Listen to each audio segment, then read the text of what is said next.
बिस्मिल्लाहिर्रहमानिर्रहीम। अस्सलाम वालेकुम। मैं हूं गुलाम रसूल भट्टी और आप देख रहे हैं मेरा यूट्यूब चैनल। नाज़रीन, हम पाकिस्तान तहरीक इंसाफ वालों के लिए अब तक की सबसे बड़ी खुशखबरी और जस्टिस मंसूर अली शाह के जो तफसीली फ़ैसला उसने तबाही फेर के रख दी है पाकिस्तान तहरीक इंसाफ की। कह लें कि अब तक जितनी भी उनके साथ ज़्यादतियाँ की गई हैं सुप्रीम कोर्ट से उसका अजाला हो गया और तमाम सीटें जो हैं वो वापस कर दी गई हैं। जस्टिस मंसूर अली शाह ने जो आज सरप्राइज़ दिया है, आपको पता है, उड़ा के रख दिया। और इसमें दो जजेस को तो ठीक ठाक रगड़ा लगाया गया है जो कादी फ़ायद ईसा साहब के चहेते थे, और ख़ासकर जो कादी फ़ायद ईसा साहब का एक और चहेता जो है वो बुरी तरह एक्सपोज हो गया कि वाकई जो है वो कादी फ़ायद ईसा के साथ खड़ा था, हक और सच के साथ नहीं खड़ा था, और वो इंसाफ की कुर्सी के ऊपर बैठ करके ज़्यादती कर रहा था। ये तमाम जो आज तफसीली फ़ैसला जारी किया गया, इसकी तफसीलात मैं आपके सामने रखता हूँ कि किस तरह तमाम सीटें पाकिस्तान तहरीक इंसाफ को वापस मिल गई हैं। जो अब तक जितनी भी ज़्यादतियाँ की गई पाकिस्तान तहरीक इंसाफ वालों के साथ, वो आज उनका अजाला कर दिया गया है जस्टिस मंसूर अली शाह की जानिब से।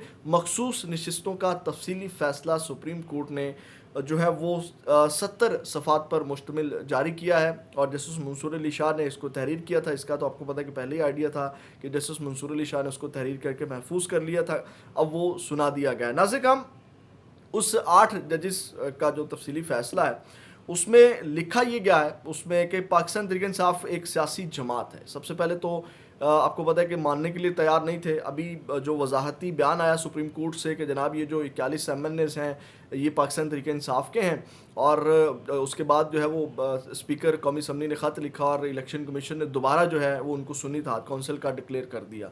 एक तो ये उन्होंने कहा कि पाकिस्तान तहरीक इंसाफ एक सियासी जमात है, इसको तहरीरी फैसले में डिक्लेयर कर दिया सुप्रीम कोर्ट ने।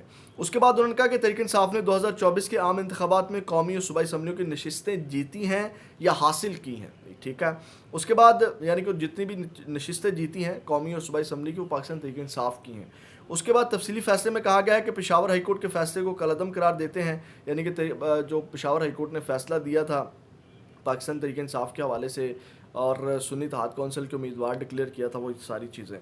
उसके बाद नाज़रीन काम उन्होंने मज़ीद ये लिखा कि तफसीली फ़ैसले में कहा गया कि पेशावर हाई कोर्ट के फ़ैसले को कलअदम करार देते हैं। इंतखाबी निशान ना देना सियासी जमात के इंतखाब लड़ने के कानून और आइनी हक़ को मुतासिर नहीं करता, यानी कि जो निशान छीना गया था बल्ले का वो एक सियासी जमात के आइन और कानूनी जो उसके हकूक़ हैं उसको मुतासिर नहीं करता। यानी कि निशान छिन भी गया है तो खैर है, लेकिन जो उम्मीदवार खड़े हुए हैं वो तमाम के तमाम उस सियासी जमात के ही माने जाएंगे।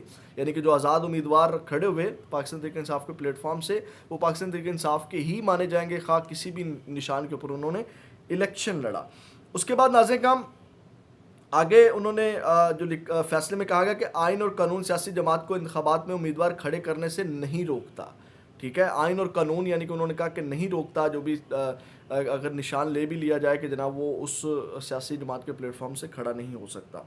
फिर नाज़रीन हम अदालत ने फैसला दिया कि इलेक्शन कमीशन ने तहरीक इंसाफ के 80 में से 39 एमएनएस को तहरीक इंसाफ का ज़ाहिर किया, यानी कि इलेक्शन कमीशन ने खुद ही 39 एमएनएस को डिक्लेयर किया तहरीक इंसाफ का। और उसके बाद उन्होंने कहा कि इलेक्शन कमीशन को कहा कि वो बाकी 41 एमएनएस के 15 रोज़ के अंदर दस्तखत शुदा बयान ले। इलेक्शन कमीशन मखसूस नशिस्तों पर तहरीक इंसाफ के उम्मीदवारों को नोटिफाई करे। उसके बाद उन्होंने कहा कि बाकी भी जितने अरकान हैं उनके दस्तखत लेकर के तहरीक इंसाफ के उम्मीदवार उनको डिक्लेयर करे और उसके नोटिफिकेशन इलेक्शन कमीशन जारी करे। ये पाबंद कर दिया गया है सुप्रीम कोर्ट की जानिब से।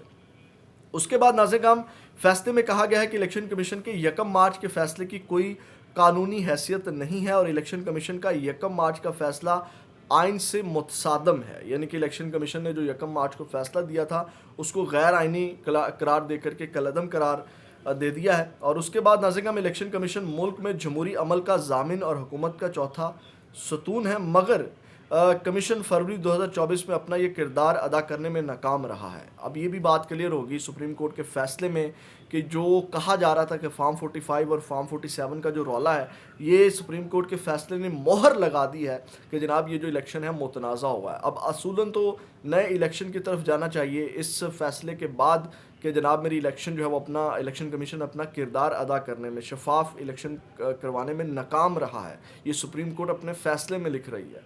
तो इससे जो है वो नया फ़ैसला जो है वो जारी करना चाहिए, उस नया इलेक्शन की जानिब जो है वो मेरा ख्याल जाना चाहिए। और तहरीक इंसाफ का ये मुतालिबा भी है, आप उमर अयूब की ज़ुबानी सुन चुके होंगे कि हमारा मुतालिबा है जनाब नया इलेक्शन کروایا جائے۔ اس کے بعد ناظرین کرام سپریم کورٹ نے تفصیلی فیصلے میں کہا کہ عوام کا ووٹ جمہوری گورننس کا اہم جز ہے، جمہوریت اختیار عوام کے پاس ہے، آئین عوام کو اپنا جمہوری راستہ بنانے کا اختیار دیتا ہے۔ ایک تو سپریم کورٹ نے یعنی کہ جمہوری، آپ کو پتہ ہے کہ جمہوری نظام ہے ہمارا، اس میں جو عوام کا ایک رول ہے، جو اکثریت کے جو ماننا چاہیے، جس کو ہماری اسٹیبلشمنٹ نہیں مانتی، سپریم کورٹ کے فیصلے میں یہ چیز ڈکلیئر کی گئی ہے کہ جناب آپ کو جو عوام ہے یا عوام کا جو مینڈیٹ ہے یا عوام کی جو پاور ہے اس کو ماننا پڑے گا، جو کہ ہماری اسٹیبلشمنٹ اس وقت نہیں مان رہی۔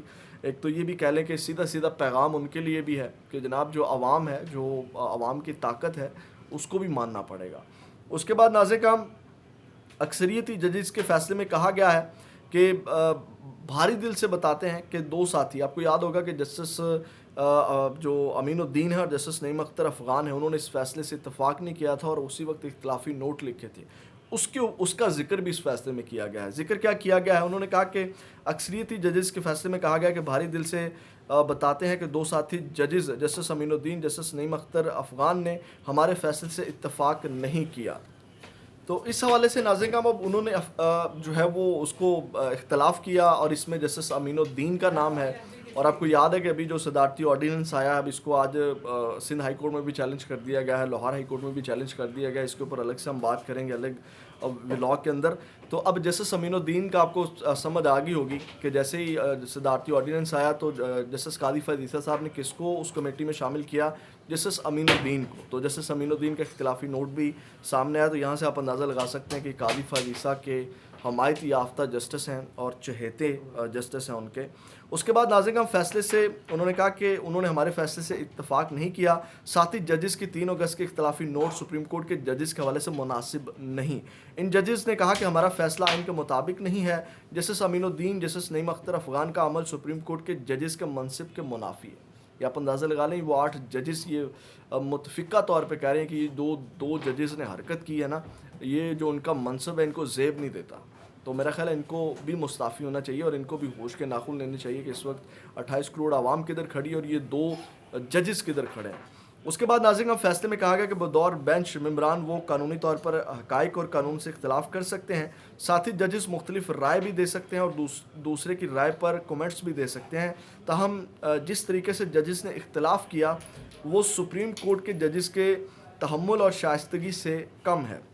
عدالت نے لکھا کہ زیادہ پریشان کن بات یہ ہے کہ ججز اپنی رائے دیتے ہوئے حدود سے تجاوز کر گئی اور 2 ججز نے 80 کامیاب امیدواروں کو وارننگ دی۔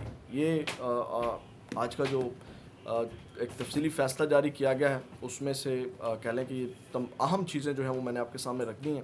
اب اس سے بہت سی چیزیں، بہت سے حقائق جو ہیں وہ کلیئر کر دیں۔ جو الیکشن کمیشن پارلیمنٹ کی آڑ لے کے کنفیوژن پھیلانے کی کوشش کر رہا تھا، اس کے اوپر بھی مہر لگا دی کہ جناب الیکشن کمیشن جو بریک واردات ڈال رہا ہے کہ جناب وہ جو پارلیمنٹ ہے وہ سپریم ہے۔ اس میں کوئی شک نہیں ہے کہ پارلیمنٹ سپریم ادارہ ہے، پارلیمنٹ جو ہے وہاں قانون بنتا ہے، اور لیکن جو فیصلہ آیا ہے سپریم کورٹ کا اس کو بھی پارلیمنٹ جھٹلا نہیں سکتی۔ اپنا بہت زیادہ خیال رکھیے گا۔ پاکستان زندہ باد۔